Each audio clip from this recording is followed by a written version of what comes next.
Ya Allah. Terus bagaimana hubungan dengan anak saya yang sekolah di pesantren? Ini mau nanya sudah bersuci atau belum. Terima kasih Kemudian Bapak. wudunya batal. Wudunya batal. Bismillah, Assalamualaikum warahmatullahi wabarakatuh. Alhamdulillah wassalatu wassalamu ala rasulillah wa ala alihi wa sahbihi wa man walah. Amma ba'd. Para pemirsa Fatwa TV dimanapun Anda berada, senang rasanya dapat bertemu Anda kembali pada program kesayangan kita, Fatwa TV Live Interaktif, pada segmen Hidup Indah dengan Sunnah bersama guru kita Ustadz Dr. M.H. Hasan Ayatullah yang merupakan anggota Dewan Fatwa Perhimpunan Al-Irsyad. Insya Allah dalam 1 jam ke depan kita akan menemani Anda semua untuk menjawab pertanyaan-pertanyaan yang Anda ajukan melalui line telepon kami di 0821 706087 atau dapat menghubungi nomor telepon satelit kami di 0331 544 6087 atau dapat mengirimkan pertanyaan melalui website kami di dewanfatwa.com.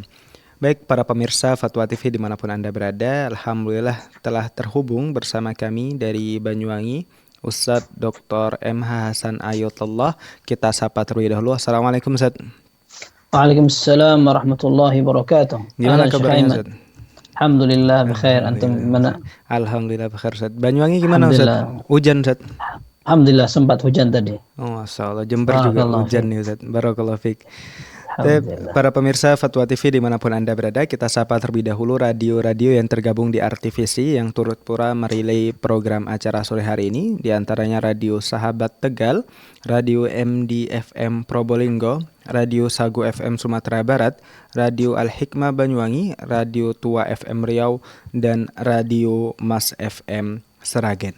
Baik para pemirsa Fatwa TV dimanapun Anda berada, kami mengajak Anda semua untuk bisa bertanya secara langsung kepada Ustadz dengan menghubungi line telepon kami 0821 706087 atau menelpon nomor telepon satelit kami di 0331 544 6087 atau dapat mengirimkan pertanyaan melalui website kami di dewanfatwa.com. Baik Ustadz, seperti biasa dalam mengawali program kita pada sore hari ini, kita akan membuka dengan nasihat singkat yang akan disampaikan oleh Ustadz Dr. M.H. Hasan Ayatullah. Kepada beliau kami persilahkan. Baik. Bismillahirrahmanirrahim. Alhamdulillahirabbil alamin. Wa sallallahu wa sallama wa baraka ala abdihi wa rasulihi nabiyina Muhammad wa ala alihi wa sahbihi ajma'in. Amma ba'd, kaum muslimin dan muslimat, pemirsa Fatwa TV, pendengar Radio Sunnah dimanapun antum berada, semoga Allah Azza wa Jalla senantiasa menjaga kita, mengarahkan kita untuk selalu istiqamah, dan kita dimudahkan untuk sukses dunia akhirat. Kaum muslimin, di dalam Sahih Muslim, Nabi sallallahu alaihi wasallam pernah bersabda, "Walladzi nafsi biyadihi, la tadhhabu ad-dunya hatta ya'ti 'ala an-nasi yawmun la yadri al-qatilu fima qatal wala al-maqtulu fima qutil."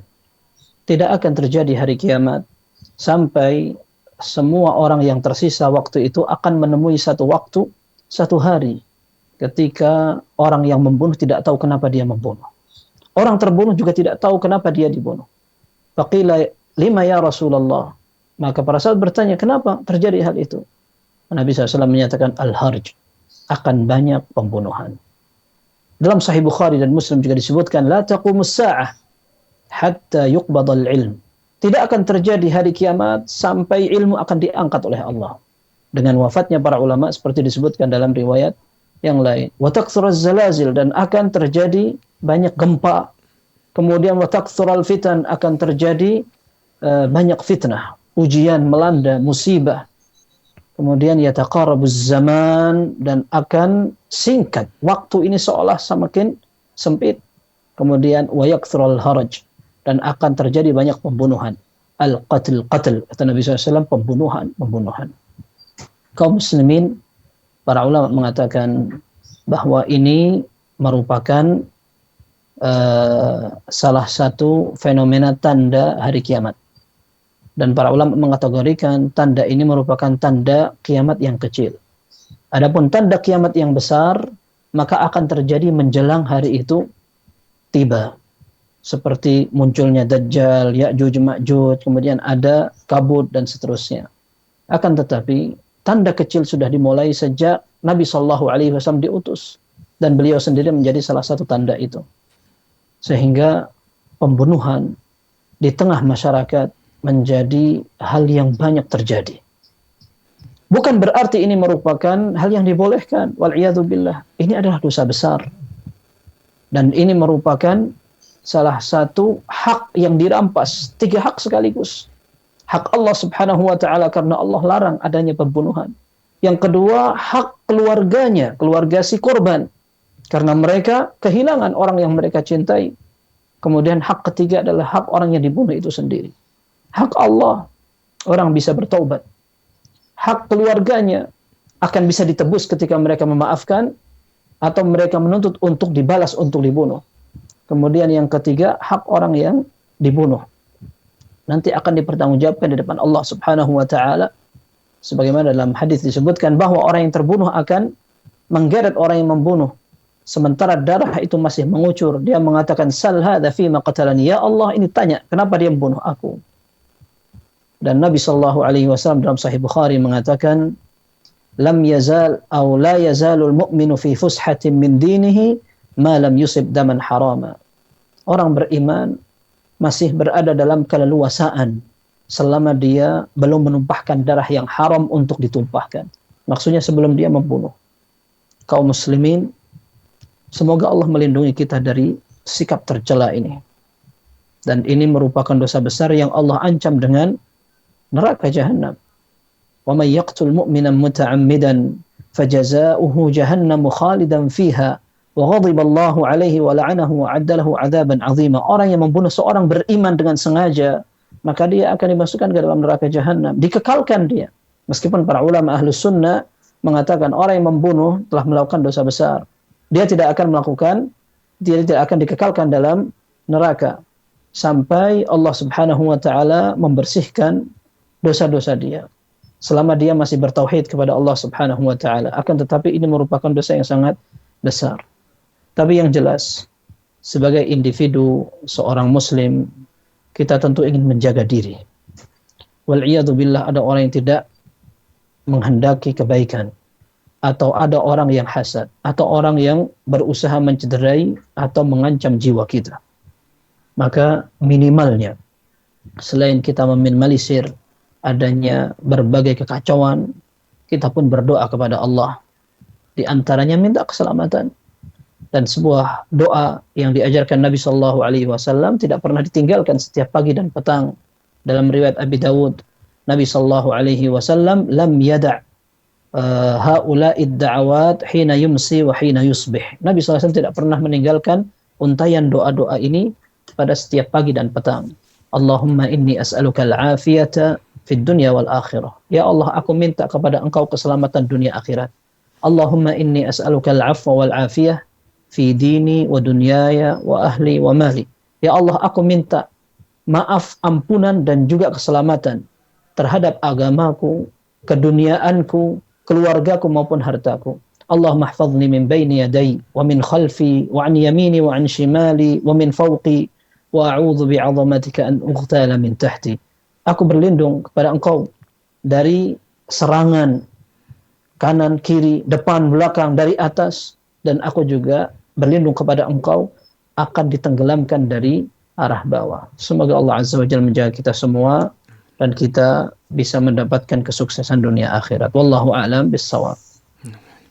Jazakumullah khairan wa barakallahu fikum Ustaz atas nasihatnya. Baik para pemirsa Fatwa TV dimanapun Anda berada, kami mengajak Anda kembali untuk bisa bertanya secara langsung kepada Ustaz dengan menghubungi line telepon kami 0821 706087 atau nomor satelit kami 0331 544 6087 atau mengirimkan pertanyaan melalui website kami di dewanfatwa.com. Baik Ustaz, telah terhubung bersama kami Bapak Abdurrahman di Makassar. Kita sapa terlebih dahulu. Assalamualaikum. Waalaikumsalam warahmatullahi wabarakatuh. Ya, silahkan Bapak. Pertanyaannya? Mohon maaf sebelumnya karena pertanyaannya bukan ada beberapa, tapi pertanyaannya ini melanjut-lanjut. Jadi mohon maaf agak lancang, ini bisa dicatat dulu. Jadi masuk ke pertanyaan Pak. Nah, bagaimana jika ada bumbu masakan yang sudah ada izin dari BPOM, tapi dalam kandungan bumbu itu mengandung zat kimia yang memiliki efek samping. Nah, apakah boleh digunakan untuk masakan dan diperjualbelikan? Nah, lanjut, apakah tidak menzolimi pembeli jikalau dalam kandungan zat kimianya memiliki efek samping? Nah, apakah tidak menzolimi walaupun itu sudah ada izin dari BPOM? Nah, di akhirat kelak, apakah saya yang bertanggung jawab ataukah BPOM itu? Oke. Nah, boleh lanjut? Baik, itu pertanyaannya Bapak. Ya, ini satu pertanyaan namun lanjutan. Nah, bagaimana jikalau ada pelanggan yang terus membeli makanan padahal jikalau terus dikonsumsi ada efek samping? Nah, karena mengkonsumsi berlebihan, apakah kewajiban seorang penjual untuk membatasi pembeli tersebut? Jadi kita stop, kamu terlalu sering beli di sini. Maaf, ini ada efek samping jikalau dikonsumsi berlebihan. Apakah kita harus menyampaikan hal tersebut? Apakah ada kewajiban? Sekian. Baik. Jazakallah. Ya Ustadz, ini kompleks sekali pertanyaannya Ustadz. Baik, silahkan Ustadz. Baik, jawabannya yang pertama, secara umum Allah mengatakan wa yuhillu lahumut thayyibat wa yuharrimu alaihimul khaba'ith. Allah Azza wa Jal memberikan atau mengutus seorang rasul untuk menghalalkan yang baik dan mengharamkan yang jelek. Dan jelek ini banyak tafsirnya, di antaranya yang najis, kemudian yang berbahaya, dan yang bisa merugikan. Dan hadis mengatakan la darara wa la dirar. Hadis ini terkenal dan menjadi sebuah kaidah dalam fikih. Tidak boleh seorang mencederai diri sendiri maupun orang lain. Efek samping, jika seandainya disinyalir akan membahayakan dan itu melebihi kapasitas yang sudah ditentukan oleh pihak yang berwenang, maka tidak boleh. Seandainya itu masih dalam taraf kewajaran, karena tidak ada di dunia ini yang ada atau setiap makanan tanpa efek samping, tidak ada. Hampir semuanya ada efek samping minimal ketika orang makan banyak atau orang berbeda dalam kebiasaan dan seterusnya. Yang jelas ketika ada orang memang mengetahui itu akan membahayakan, maka ditinggalkan. Dan untuk mengetahui itu, yang berhak untuk berbicara adalah ahlul khibrah atau orang yang berkompeten. Kemudian yang ketiga, sebagai jawaban terakhir, kalau antum ragu untuk menjadi praktisi, da'ma yaribuka ila ma la yaribuk. Mau jual beli atau mau transaksi atau menjadi supplier dan seterusnya, maka minimalnya hadis tadi, tinggalkan yang meragukan, lakukan apa yang tidak meragukan. Wallahu a'lam. Jazakumullah khairan wa barakallahu fikum Ustaz atas jawabannya. Semoga bisa menjawab Bapak Abdurrahman di Makassar. Baik Ustaz, izin membacakan pertanyaan yang sudah masuk di meja redaksi kami. Pertanyaan dari Bapak Al-Hafid dari Padang, Sumatera Barat. Pertanyaannya Ustaz, apakah jika seseorang meninggal dunia itu tanda Allah sayang kepadanya? Baik Ustaz. Baik.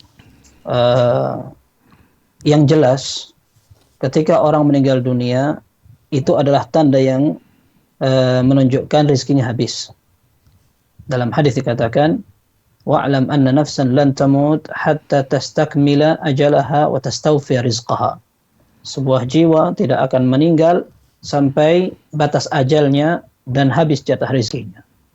Hadis ini diriwayatkan oleh Ibnu Hibban dan dinyatakan sahih atau hasan oleh sebagian ulama. Kemudian, apakah Allah Azza wa Jal mencintai seorang sampai dimatikan? Cinta atau tidak takdir? Maka ketika ada orang mati kafir, munafik, atau orang yang ragu dengan agamanya, mereka mati juga. Sehingga sekedar kematian, wallahu alam, bukan merupakan bukti Allah cinta atau tidak. Yang ketiga, seandainya ada orang meninggal dalam keadaan ridha, dia akan menghadap Allah dan dia suka dengan pertemuan kepada Allah. Nah, ini baru menjadi salah satu tanda kebaikan. Dalam hadis yang sahih, Nabi sallallahu alaihi wasallam menyatakan, "Man ahabba liqa Allah, ahabba Allah liqa'ah. Wa man kariha liqa Allah, kariha Allah liqa'ah." Barang siapa yang cinta untuk bertemu kepada Allah, bertemu dengan Allah, maka Allah akan cinta bertemu dengan dia. Barang siapa yang benci kepada Allah, pertemuan dengan Allah, maka Allah akan benci juga bertemu dengan dia. Aisyah radhiyallahu anha mengatakan, "Ya Rasulullah, kulluna nakrahul maut." Kita semua tidak suka dengan kematian. Maka Nabi SAW mengatakan, bukan yang seperti itu maksudnya. Innal mu'mina idza busyira biridwanihi wa rahmatihi wa karamatihi ahabba liqa Allah fa ahabba Allahu liqa'ahu.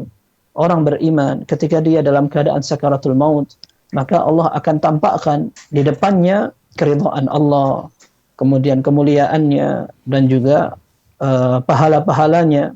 Maka dia akan ridha untuk menghadap Allah.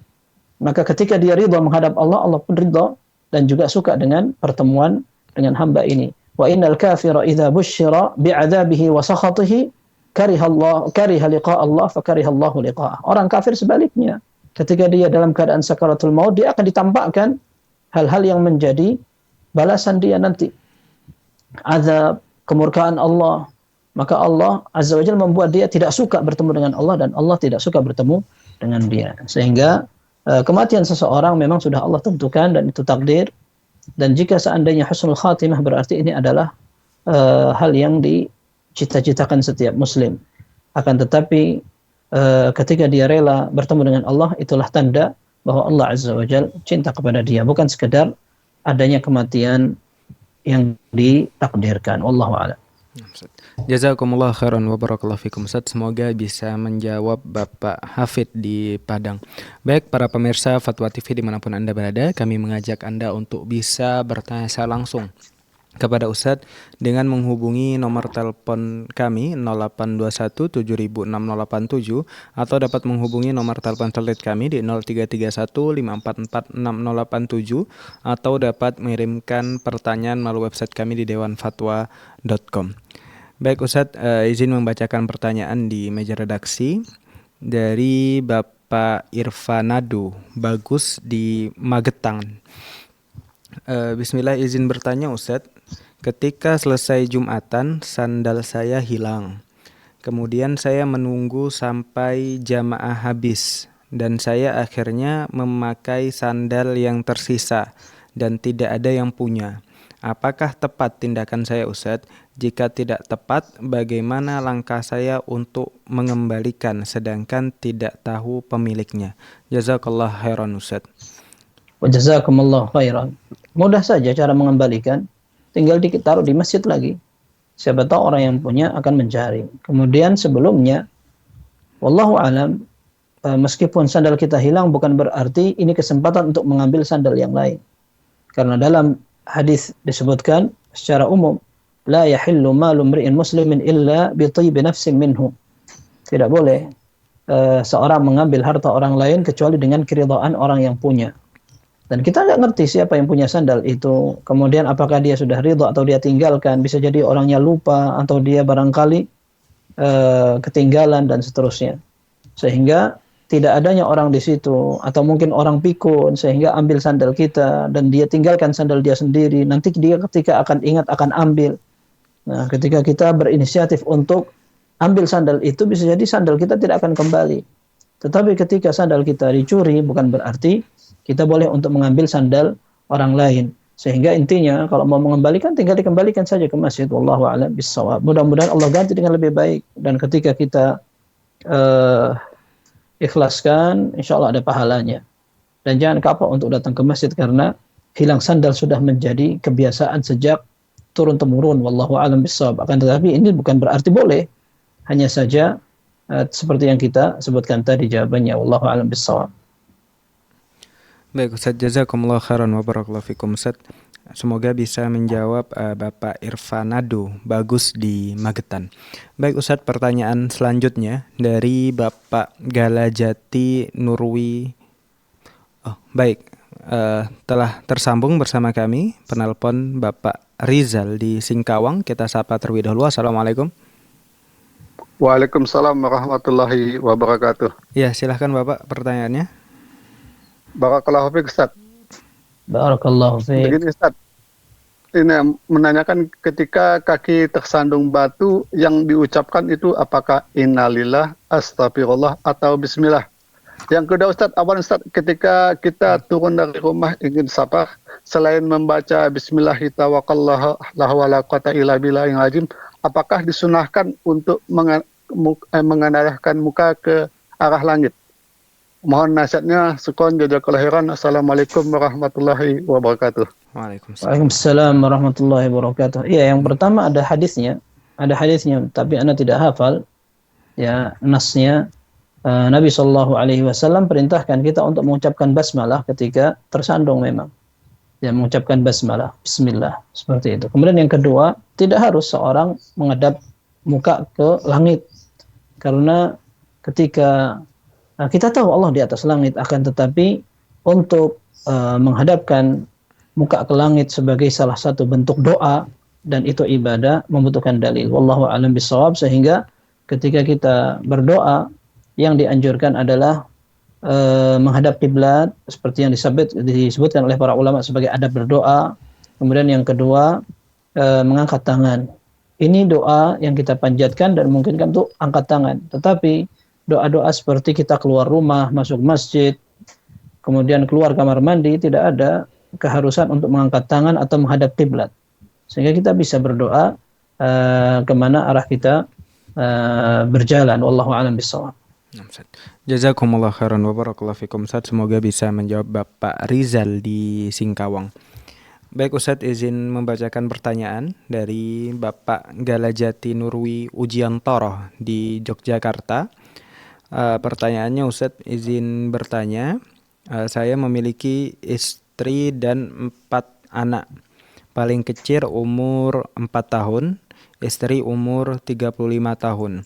Saya sendiri sebagai suami kondisi sakit-sakitan, komplikasi diabetes, sehingga untuk pekerjaan agak terbatas dalam bergerak, tapi masih bisa jalan. Pertanyaannya Ustadz, bolehkah istri saya steril? Baik Ustadz. Baik, jawabannya tidak boleh. Karena steril artinya kita membatasi dan menolak apa yang akan diberikan Allah Azza wa Jalla. Tidak boleh para ulama memberikan fatwa ketika orang sakit atau bahkan dalam kondisi yang lebih dari itu, seperti seorang istri misalkan tiap tahun dia hamil, menyusui, hamil lagi menyusui, hamil lagi menyusui. Ini pernah disampaikan ke Syekh Abdul Muhsin Al-Abbad, beliau katakan tidak boleh. Kalau orang akan mengatur jarak antara satu anak dengan anak yang lain, maka tidak mengapa. Tetapi kalau sampai memutus, maka tidak boleh. Apalagi memang alasan yang melandasi seorang tidak mau untuk tambah anak adalah rezeki. Nanti khawatir untuk tidak bisa menafkahi sekolahnya, pakaiannya, makannya, dan ini adalah kekhawatiran yang tidak beralasan. Allah yang akan atur rizkinya.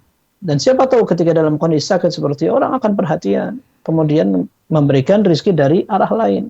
Orang tua hanya sebagai salah satu jalan. Sementara rizki masing-masing ada jalurnya. Allah sudah tentukan. وَمَا مِنْ دَابَّةٍ فِي الْأَرْضِ إِلَّا عَلَى اللَّهِ رِزْقُهَا. Tidak ada satu makhluk pun yang diciptakan Allah kecuali sudah ditentukan rizkinya. Kemudian Allah juga mengatakan, وَلَا تَقْتُلُوا أَوْلَادَكُمْ مِنْ إِمْلَاقٍ. Jangan kalian bunuh anak kalian karena khawatir tidak bisa kasih makan. Dan hadis yang sahih, Nabi SAW jadikan itu sebagai dosa paling besar. أَنْ تَقْتُلَ وَلَدَكَ خَشْيَةَ أَنْ يَطْعَمَ مَعَكَ. Engkau bunuh anakmu karena engkau takut dia akan makan bersama kamu. Ini merupakan usaha untuk menolak pemberian Allah Subhanahu wa taala. Kalau anaknya sudah datang, kalau anaknya belum datang pun tidak boleh seorang kekhawatiran untuk tidak bisa memberi rezeki, nafkah, akhirnya dia menolak pemberian Allah Subhanahu wa taala. Tidak boleh seperti itu. Wallahu a'lam bissawab. Jazakumullah khairan wa barakallahu fikum Ustaz. Semoga bisa menjawab Bapak Galajati Nurwi. Baik para pemirsa Fatwa TV dimanapun Anda berada, kami mengajak Anda semua untuk bisa bertanya secara langsung kepada Ustadz dengan menghubungi nomor telepon kami di 0821 706087 atau dapat menghubungi nomor telepon tablet kami di 0331 544 6087 atau dapat mengirimkan pertanyaan melalui website kami di dewanfatwa.com. Baik Ustadz, izin membacakan pertanyaan dari Bapak Dendi Sadewo di Kota Depok. Pertanyaannya, bismillah, saya merasa tidak fokus saat imam membaca surat pendek ketika sholat berjamaah, jahar. Kemudian saya membaca ta'awud dan seketika teringat hadis yang menyatakan bahwa bacaan imam adalah bacaan makmum. Apakah boleh apakah bacaan ta'awud saya mengganggu atau menihilkan bacaan imam? Apakah diperbolehkan membaca ta'awud dan meludah ke kiri 3 kali untuk mengusir gangguan setan saat imam membaca Al-Fatihah dan surat pendek ketika sholat jamaah jahar? Jazakallahu khairan, Ustaz. Baik, jazakumullah khairan. Ini ada beberapa poin ya. Yang pertama tentang masalah hadis yang mengatakan barang siapa yang sholat berjamaah dan memiliki imam, maka bacaan imam sudah mewakili bacaan makmum. Hadis ini lemah. Man kana lahu imamun fa qira'atul imami lahu qira'ah. Barang siapa yang salat bersama imam, maka bacaan imam sudah mewakili bacaan makmum. Ini didhaifkan oleh banyak ulama. Al-Imam Al-Bukhari mendhaifkan, Ad-Daraqutni mendhaifkan, Al-Baihaqi juga melemahkan. Kemudian Al-Hafidz Ibnu Hajar melemahkan. Dan banyak ulama yang menyatakan hadis itu lemah dan diriwayatkan dari jalur yang banyak tetapi semuanya lemah. Sehingga makmum ketika sholat bersama imam memang dia memiliki perintah atau tanggung jawab untuk mendengarkan bacaan imam. Akan tetapi ketika dia memiliki tanggung jawab lainnya, yaitu membaca Al-Fatihah sesuai dengan perkataan jumhur, dan ada dalil yang disebutkan dari hadis Aisyah, la salata liman lam yaqra' bi Fatihatil Kitab. Tidak boleh atau tidak sah salat seseorang tanpa membaca Al-Fatihah. Maka dia tetap wajib untuk membaca Al-Fatihah meskipun dia sholat bersama imam, dan ini pendapat yang rajih. Dan meskipun ada sebagian ulama memandang bahwa ketika orang bersama imam maka dia tidak wajib untuk membaca Al-Fatihah. Khilaf biasa. Ini adalah masalah ijtihad, dan para ulama mereka menyimpulkan sesuai dengan dalil yang mereka anggap lebih kuat.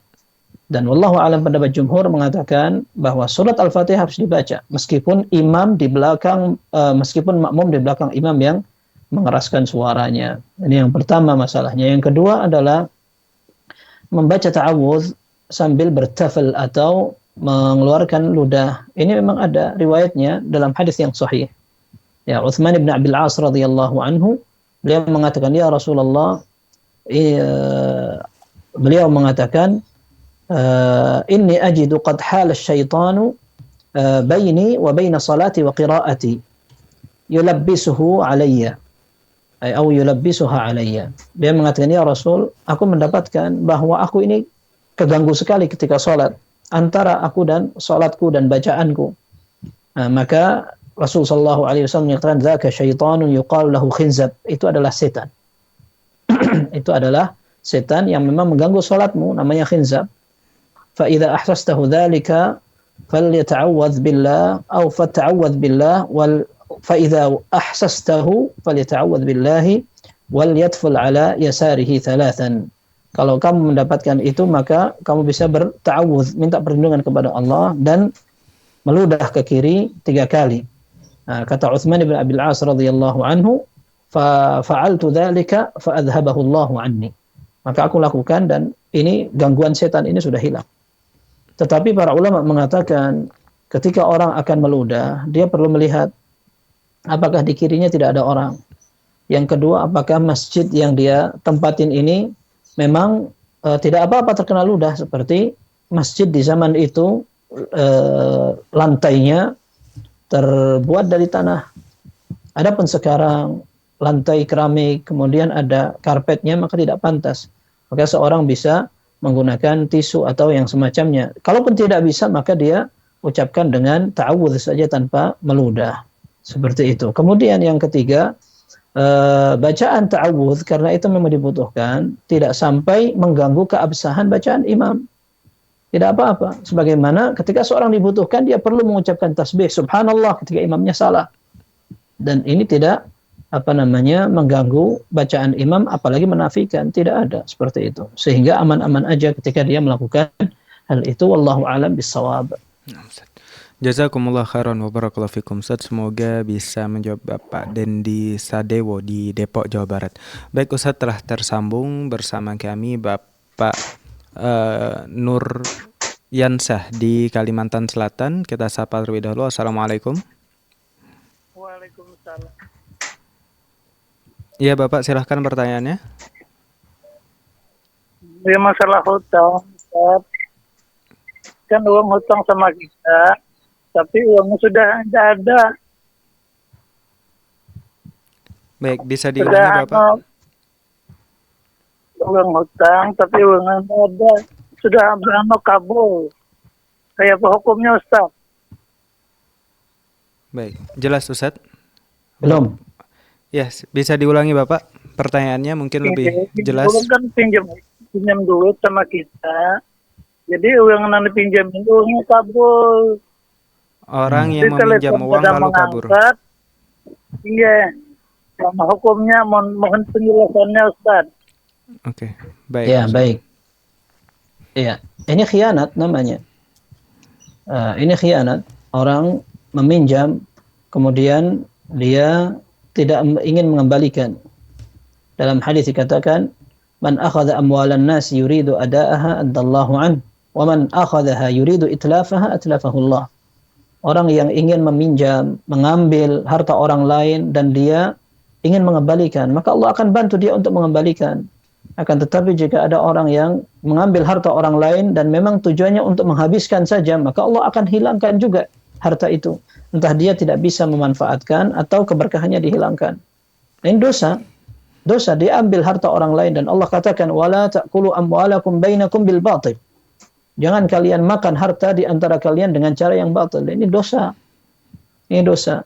Sehingga orang seperti itu ketika bertaubat, dia tidak cukup hanya menyesal, kemudian tidak mengulangi, dan dia berjanji untuk tidak kembali mengulangi dan meninggalkan pekerjaan itu. Tidak cukup. Dia harus kembalikan uang yang pernah dipinjam itu kepada yang punya. Seperti itu. Wallahu a'lam bishawab.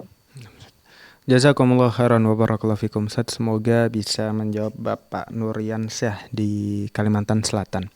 Baik Ustaz, telah tersambung bersama kami Bapak Nasrullah di Kalimantan Selatan. Kita sapa terlebih dahulu. Assalamualaikum. Waalaikumsalam. Ya, silahkan Bapak. Saya mau tanya ini masalah hukum, apa hukumnya ongkos tolak haji karena arisan? Gimana Bapak? Ya? Uang berangkat haji karena arisan. Iya. Oh, iya. Hukumnya. Oke, baik. Ya. Baik Ustaz. Baik. Wallahu a'lam, jika seandainya arisan itu dalam bentuk yang sama, karena kita tahu bahwa hajinya tidak ada masalah. Hajinya insya Allah sah.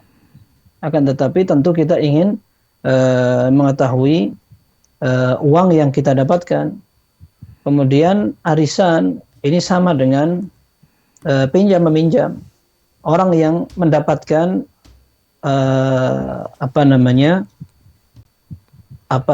orang yang arisan kemudian dia ambil yang pertama, begitu. Dari 10 orang masing-masing bayar, kemudian dia ambil yang pertama, maka seolah-olah dia berhutang kepada semua orang lain. Kemudian orang yang ambil terakhir dia seolah-olah menabung. Intinya wallahu alam, arisan ini adalah akad meminjam. Ketika akadnya meminjam, wallahu alam, kalau seandainya dia pinjam 10 juta kemudian kembalikan 12 juta, Anda tidak ngerti. Itu kan sudah ada selisih. Itu sudah ada selisih. Kemudian ketika ada orang dia membayar lebih banyak. Kalau seandainya dia membayar lebih banyak dari dirinya sendiri, tentu itu tidak masalah. Tapi kalau ada persyaratan sebelumnya, kita tahu bahwa pinjam meminjam itu tidak dibolehkan kalau ada persyaratan untuk membayar lebih. Maka ana tidak berani mengatakan bahwa arisan itu haram jika seandainya dibentukkan dalam wujud umrah. Seperti juga ketika orang arisan sapi. Orang sapi, tahun ini siapa yang bisa berkorban dengan arisan sapi dan seterusnya. Wallahu alam, yang jelas kalau seandainya pinjam meminjam itu mengharuskan seorang membayar lebih dari itu, maka dia wallahu alam bisa masuk dalam larangan. Tetapi Anda tidak pastikan, antum bisa tanyakan setelah ini insyaallah ke Ustaz Irwandi. Baik Ustaz. Jazakumullah khairan wa barakallahu fikum Ustaz. Semoga bisa menjawab Bapak Nasrullah di Kalimantan Selatan. Baik Ustaz, telah tersambung bersama kami Bapak Agus di Purwokerto. Kita sapa terlebih dahulu. Assalamualaikum. Waalaikumsalam warahmatullahi wabarakatuh. Ya, silahkan Bapak. Apa Ustaz? Ya, Ana ingin bertanya. Itu kalau nggak salah yang diriwayatkan oleh Abu Dawud ya. Saat mustajab di hari Jumat. Pada hari Jumat terdapat 12 jam. Pada siang hari, di antara waktu itu ada waktu yang tidak ada seorang hamba muslim pun memohon sesuatu kepada Allah, melainkan dia akan mengabulkan permintaannya. Oleh karena itu, carilah ia di akhir waktu setelah asar.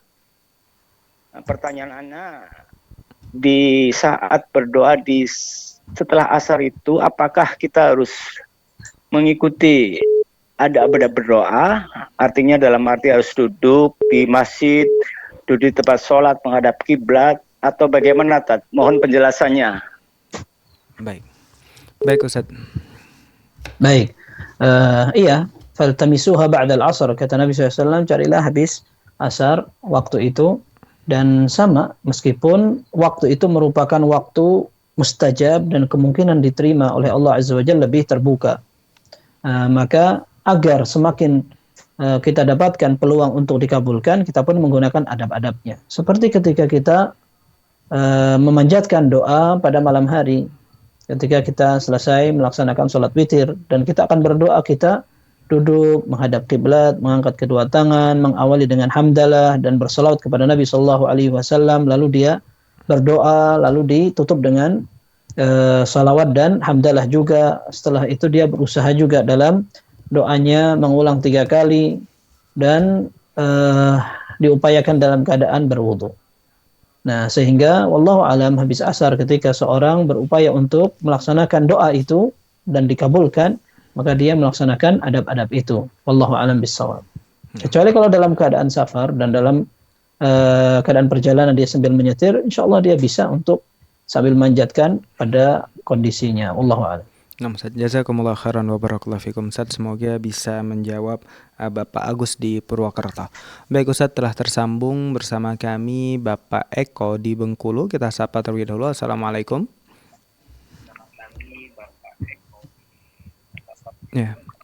Halo. Waalaikumsalam Ustaz.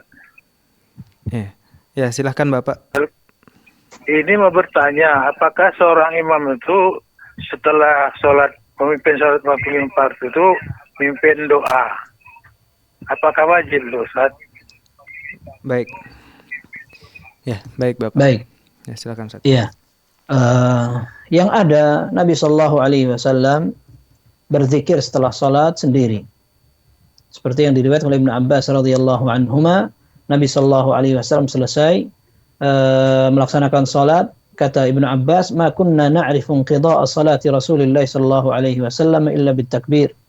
Kita tidak mendengar bahwa salat Nabi sallallahu alaihi wasallam selesai kecuali dengan takbir. Maksud takbir ini wallahu alam artinya adalah zikir yang beliau panjatkan.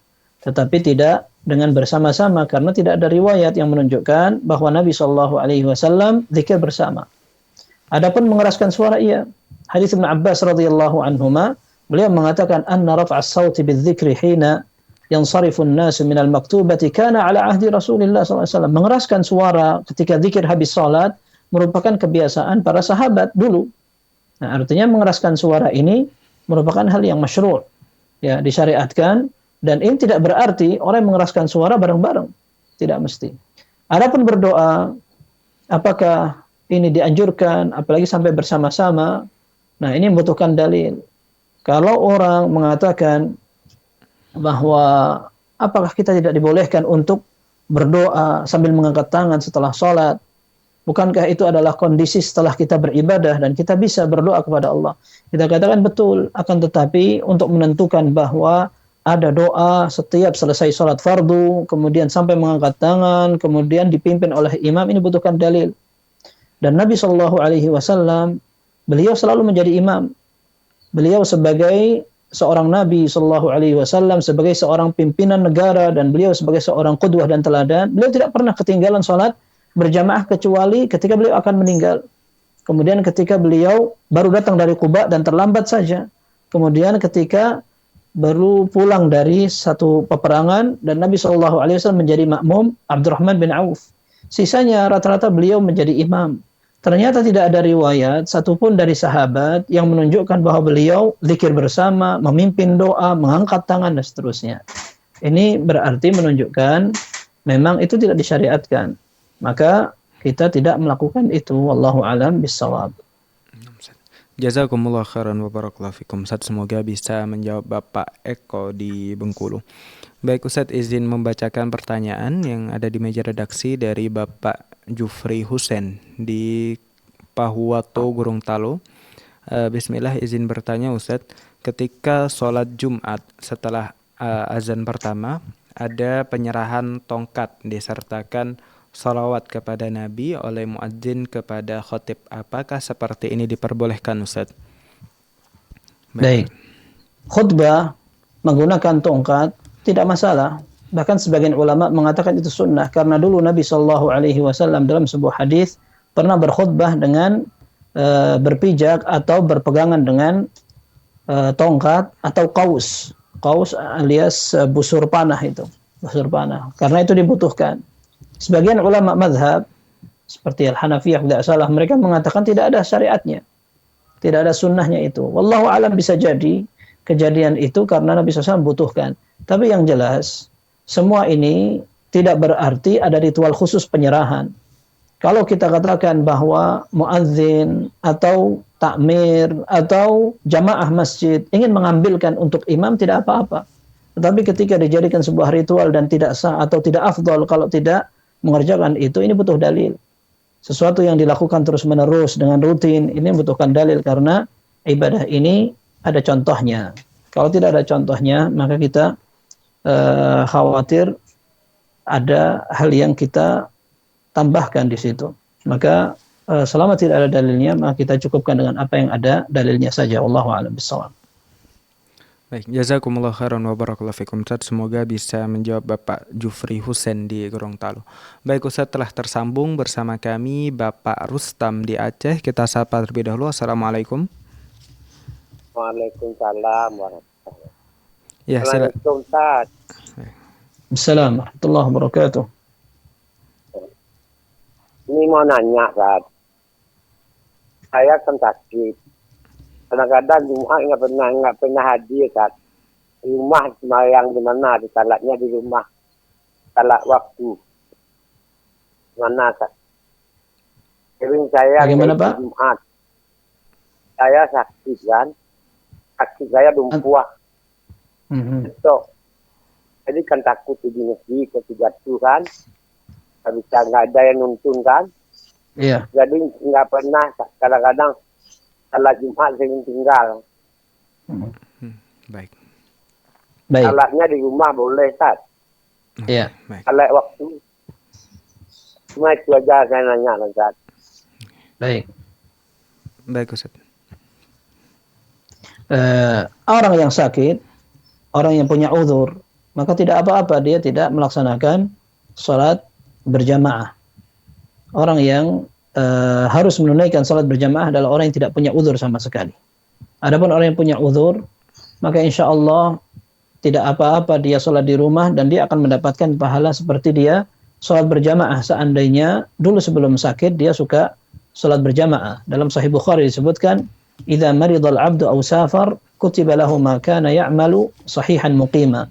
Apabila ada hambaku atau seorang hamba, orang beriman yang memiliki kebiasaan dia sholat berjamaah, lalu dia sakit sehingga dia tidak bisa berjamaah atau dia tidak bisa melakukan sholat seperti kondisi normal, atau dia safar sehingga dia tidak bisa hadir sholat berjamaah, maka Allah tetap akan tuliskan pahala dia seperti sempurna dia tidak safar dan tidak sakit. Sehingga intinya ketika orang memang sakit dan tidak mampu untuk mendatangi sholat berjamaah, tidak mengapa sholat di rumah. Wallahu a'lam bishawab. Jazakumullah khairan wa barakallahu fikum Ustaz. Semoga bisa menjawab Bapak Rustam di Aceh. Baik Ustaz, izin membacakan pertanyaan dari hamba Allah di Jawa Barat, di Subang, Jawa Barat. Pertanyaannya Ustaz, semoga pertanyaannya adalah bagaimana hukum orang yang haid melewati orang yang sedang salat Ustaz. Jazakumullahu khairan Ustaz. Wa jazakumullahu khairan. Ada hadis memang yang disebutkan itu, disebutkan idza lam yakun baina yadayil musalli mithlu akhiratir rahl fa innahu yaqta'u salatahu al-mar'atu al-haid wal kalbul aswad wal himar. Kata Nabi sallallahu alaihi wasallam, ketika orang tidak menggunakan sutrah atau penghalang di depannya, maka salatnya bisa diputuskan atau dibatalkan oleh 3 hal yang akan melewati. Seorang wanita, kemudian yang kedua adalah anjing yang hitam, kemudian yang ketiga adalah seekor keledai. Meskipun para ulama berbeda pendapat, sebagian mengatakan bahwa wanita tidak membatalkan salat kalau dia melewati orang yang salat. Ketika dia melewati orang yang salat, maka salat orang tersebut meskipun terganggu akan tetapi tidak sampai batal. Ini sebagian ulama mengatakan demikian. Kemudian himar atau keledai pun demikian. Adapun al-kalbu aswad atau anjing yang hitam, ketika para sahabat bertanya kenapa dibedakan antara yang hitam dengan yang kuning maupun yang merah, maka Nabi SAW mengatakan kalbul aswad syaitan. Karena anjing yang warnanya hitam itu adalah setan. Nah, yang disebutkan dalam hadis itu al-mar'atul haid, wanita yang haid bukan dalam kondisi datang bulan. Para ulama menjelaskan maknanya adalah seorang wanita yang sudah baligh. Ya, seorang wanita yang sudah baligh, kemudian dia melewati depan orang sholat, di antara orang yang sholat tadi dengan sutrahnya. Misalnya orang sholat di sini, kemudian dia letakkan sutrah sejauh tempat sujud, lalu ada perempuan lewat di depannya. Nah, ini perempuan kalau seandainya dia orang yang sudah baligh, sudah masa cukup umur, maka salat inilah yang dikatakan terganggu dengan lewatnya perempuan itu. Adapun perempuan anak-anak yang masih belum baligh, maka para ulama mengatakan tidak terganggu salatnya.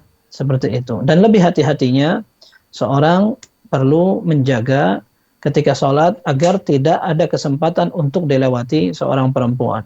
Wallahu a'lam bishawab. Jazakumullah khairan wa barakallahu fikum Ustaz. Semoga bisa menjawab hamba Allah di Subang.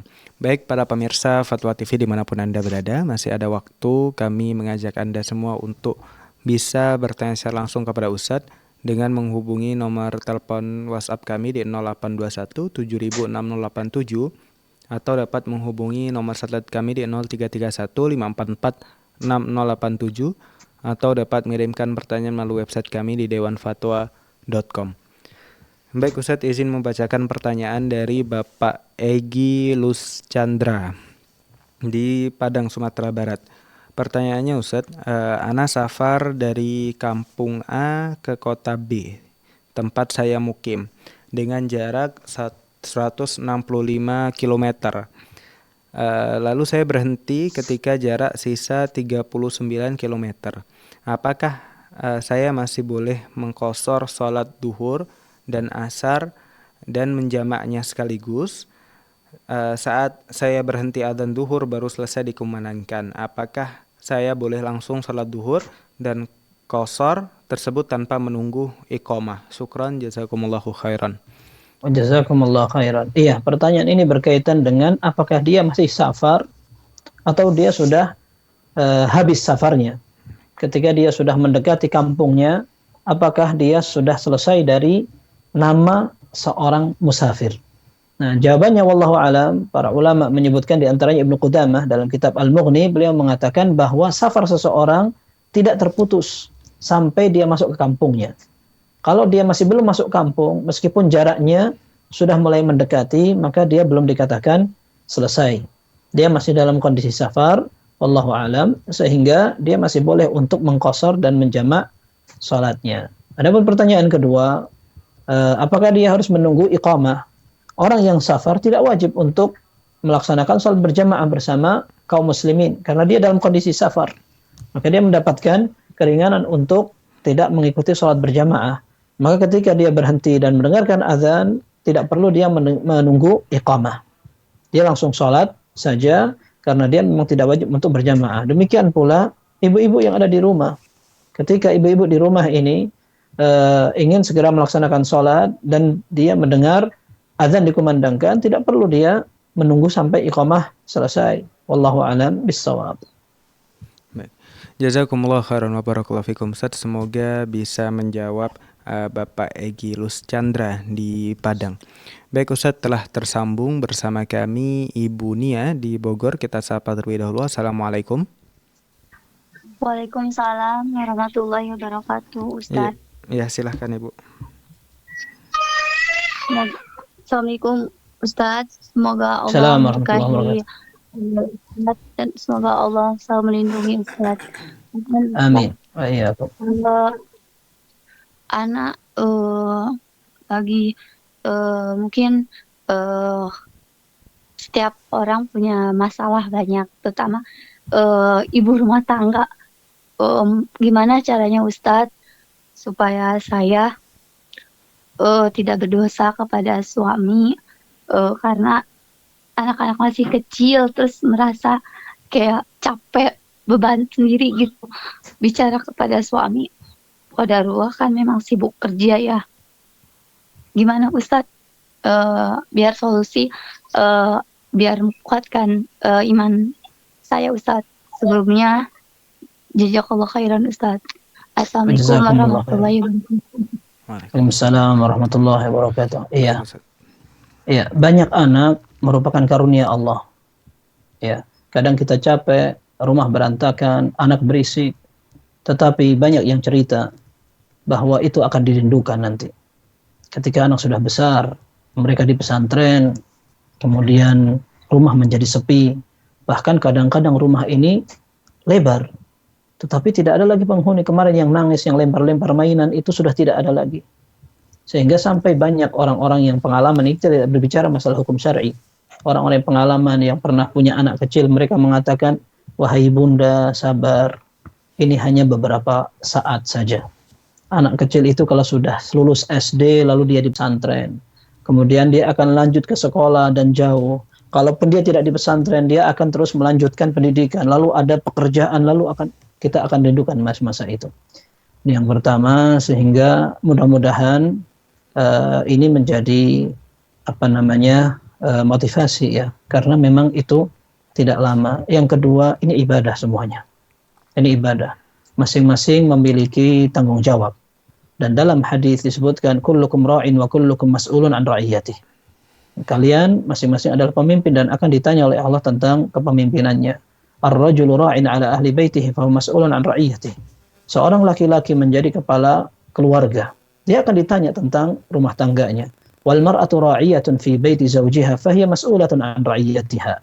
Wanita adalah seorang penanggung jawab, seorang pemimpin di rumah suaminya. Ketika suami tidak ada, maka dia akan ditanya oleh Allah. Artinya ini adalah ibadah. Maka ketika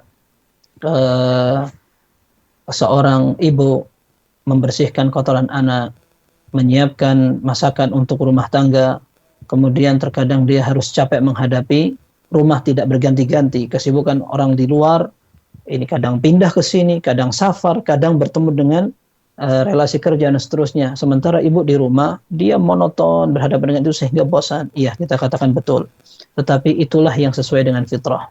Seorang wanita memiliki kelemahan, tetapi dalam waktu yang sama, seorang wanita memiliki kekuatan yang tidak bakal mampu oleh seorang laki-laki. Menghadapi anak yang ramai, kelihatan laki-laki kuat, tapi seringkali dia tidak sabar. Nah, dan memang mencari nafkah merupakan tanggung jawab laki-laki. Kalau laki-laki di rumah tapi tidak punya pekerjaan, ini keliru. Ya, ini keliru dan membuat rumah tangga berantakan juga. Atau kebalikannya, seorang wanita yang bekerja di luar, kemudian suaminya yang kerja di rumah. Ini tidak ideal sekali dan bahkan fitnahnya akan semakin besar. Maka kita katakan bahwa itu ibadah, insya Allah ini akan ada pahalanya. Syekh Sulaiman Ruhaili pernah mengatakan ketika membicarakan amal-amal di bulan Ramadan, wahai para kaum muslimat, jangan antum sangka ketika enak laki-laki ngaji Al-Quran, ikut pengajian, sholat tarawih, sementara ibu-ibu sibuk dengan dapur, menyiapkan buka dan menyiapkan sahur, itu adalah sebuah ibadah yang akan menjadi pahala terpenting. Karena ibadah di rumah tangga tidak akan terlaksana kecuali dengan aktivitas ibu-ibu itu. Maka mengarahkan anak ini juga merupakan ibadah yang lain. Kemudian berikutnya, ini akan berimbas juga pada kasih sayang anak. Secara fitrah, naluri, anak lebih akrab dengan ibu. Itu sudah naluri. Dan kita perhatikan bahwa anak-anak akan lebih dekat dengan ibunya ketika mereka sudah besar. Karena memang ada perintahnya untuk taat kepada ibu sampai 3 kali, sementara kepada ayah cuma 1 kali. Tapi yang jelas, memang secara fitrah, ketika ibu mengandung, kemudian menyusui, kemudian lebih lembut kepada anak-anak, itu semua akan kembali ke mereka. Dalam hadis dikatakan ketika ada seorang sahabat yang tidak adil memberi hadiah kepada anaknya, kata Nabi SAW, ayasurruka an yakunu ilaika fil birri sawa, tidakkah kamu pengen semua anakmu akan sama berbakti kepada kamu? Artinya sebuah hadiah yang diberikan kepada anak, kalau tidak sama, maka mereka tidak sama juga dalam berbakti. Apalagi ketika seorang tua memperhatikan pendidikan anak, kemudian sabar dalam menemani mereka bermain dan seterusnya, kelihatannya biasa. Tetapi satu saat anak akan merindukan itu dan mereka akan wujudkan dengan rasa terima kasih dengan hormat. Maka kita ajari mereka dengan agama, semoga betul-betul kebahagiaan itu tidak lama lagi. Wallahu a'lam bishawab. Mudah-mudahan bisa menjawab. Jazakumullah khairan wa barakallahu fikum Ustaz. Semoga bisa menjawab Ibu Nia di Bogor. Alhamdulillah Ustaz, pertanyaan tadi menjadi pertanyaan terakhir dan penutup program live interaktif pada kesempatan kali ini. Kami ucapkan terima kasih jazakumullah khairan wa barakallahu fikum Ustaz atas kesempatannya yang telah membersamai kita pada sore hari ini. Baik, pemirsa Fatwa TV, saksikan terus program live interaktif Fatwa TV dari hari Senin sampai dengan Jumat pada jadwal yang sudah ditentukan. Kami sampaikan pula untuk informasi lebih detail terkait Fatwa TV atau Dewan Fatwa Perhimpunan Al-Irsyad. Anda bisa mengakses website kami di dewanfatwa.com atau fatwatv.id. Dan kami mengajak Anda semua untuk berkontribusi dalam syiar dakwah Islam melalui rekening aktif yang bisa Anda saksikan di layar kaca Anda. Baik pemirsa Fatwa TV yang semoga dirahmati Allah, terima kasih sekali lagi kami ucapkan bagi Anda semua pemirsa, pendengar dan penyimak live interaktif kali ini. Akhirnya kami mewakili rekan kerja yang bertugas pamit undur diri. Kita tutup pertemuan kali ini dengan doa kafaratul majlis. Subhanakallahumma wa bihamdika asyhadu an la ilaha illa anta astaghfiruka wa atubu ilaik. Syukran. Wassalamualaikum warahmatullahi wabarakatuh. Ya Allah. Terus bagaimana hubungan dengan anak saya yang sekolah pesantren? Ini mau nanya. Sudah bersuci atau kemudian bersentuhan dengan suami, wudunya batal.